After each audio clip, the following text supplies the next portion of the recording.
రాష్ట్ర ప్రజలందరికీ, ప్రతి ఒక్కరికి, ప్రతి పౌరులకి 79వ స్వాతంత్ర దినోత్సవ శుభాకాంక్షలు తెలియజేస్తా ఉన్నాం. స్వాతంత్రం చాలా త్యాగాలతోటి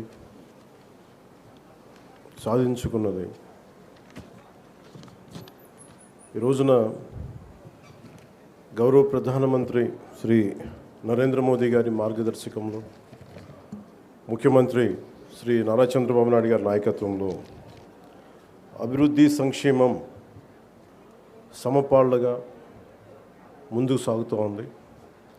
ఇచ్చిన హామీల ప్రకారం సూపర్ 6ని అమలు చేస్తూ మహిళలకి ముఖ్య ప్రాధాన్యత ఇస్తున్నాం.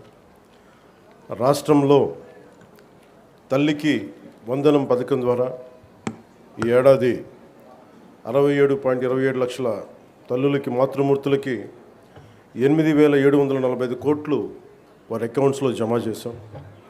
అలాగే దీపం పథకం కింద 2 విడతల్లో 1 కోటి ఉచిత గ్యాస్ సిలిండర్లు ఇచ్చి 5 ఏళ్లలో ఏడాదికి 3 సిలిండర్లు చొప్పున 13,423 కోట్లు ఖర్చు చేయబోతున్నాం.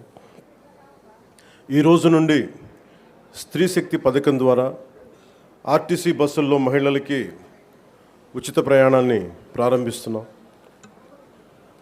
పంచాయతీరాజ్ బాధ్యతలు స్వీకరించిన వెంటనే జాతీయ పండుగల నిధులను మైనర్ పంచాయతీలకి 100 నుంచి 10,000కి, మేజర్ పంచాయతీలకి 250 నుంచి 25,000కు పెంచి సర్పంచుల ఆత్మగౌరవాన్ని కాపాడాం. గ్రామ స్వరాజ్య సాధన లక్ష్యంలో భాగంగా ఒకే రోజు 13,326 గ్రామ పంచాయతీల్లో గ్రామ సభలు నిర్వహించి ప్రపంచ రికార్డు సాధించాం. పల్లె పండుగ ద్వారా 4,000 కిలోమీటర్ల సిసి రోడ్లు, 22,500 మినీ గోకులాలు, 1,00,000 నీటి కుంటలు, 15,000 నీటి తొట్లు పూర్తి చేశాం.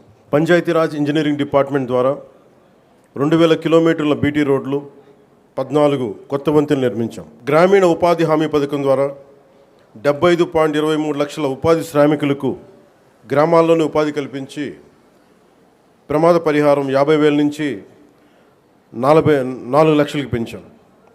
అడవి తల్లి బాట కింద కొండ ప్రాంతాల్లో 1,005 కోట్లతోటి 625 గిరిజన గ్రామాలను అనుసంధానిస్తూ 1,069 కిలోమీటర్ల రోడ్ల నిర్మాణానికి ప్రధానమంత్రి జన్జాతి ఆదివాసీ న్యాయ మహా అభియాన్ కింద ఉపాధి హామీ పథకం కింద రాష్ట్ర నిధులతోటి శ్రీకారం చుట్టాం.